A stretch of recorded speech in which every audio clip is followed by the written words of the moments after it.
My team and I welcome today's sentencing. Investigating detectives have been determined to bring McCartney before the courts to answer for his crimes. McCartney is a dangerous predator. He was relentless and cruel.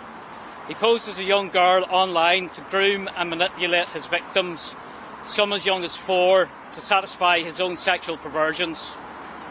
We have worked tirelessly on this case with international criminal justice partners to safeguard victims and to build a robust case against this man whose offending has shocked communities around the world.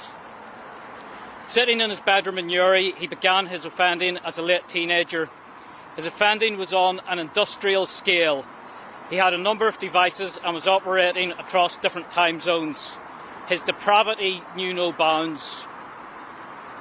He has caused serious and long-lasting harm on what we estimate to be around 3,500 victims and their families. I want to thank those who have come forward today for being so incredibly brave and assisting our investigation. In May 2018, a 12-year-old girl from West Virginia, Cimarron, took her own life. She shot herself with a legally held handgun during online contact with McCartney. Cimarron pleaded for him to stop and said she would shoot herself. He simply replied, "I don't care." He then started a countdown for her to comply with his sick requests, or he would carry out his threat to send previously captured images to our contacts. It was during this countdown she shot herself. Tragically, the girl's father took his own life in the aftermath of her death. However, this was one of the most depraved, distressing and prolific cases of child sexual abuse that we have ever seen in the Public Prosecution Service.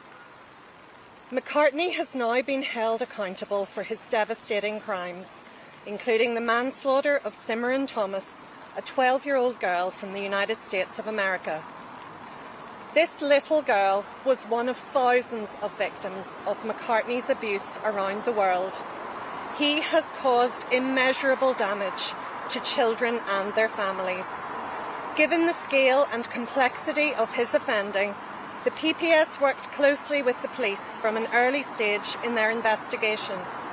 We advised on the evidence needed to build the most effective case to get justice for McCartney's victims.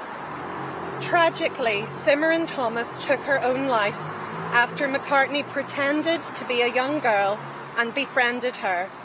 When he gained her trust, he then abused and threatened her online.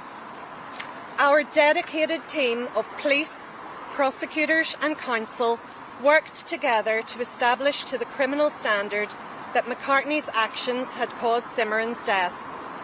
We believe this to be the first time an abuser has been held accountable for manslaughter where the victim and perpetrator have never met in person.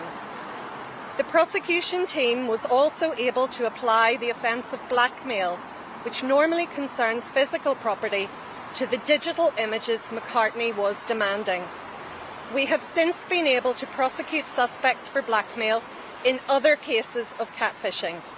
We will use the full extent of the law to hold abusers responsible for their actions.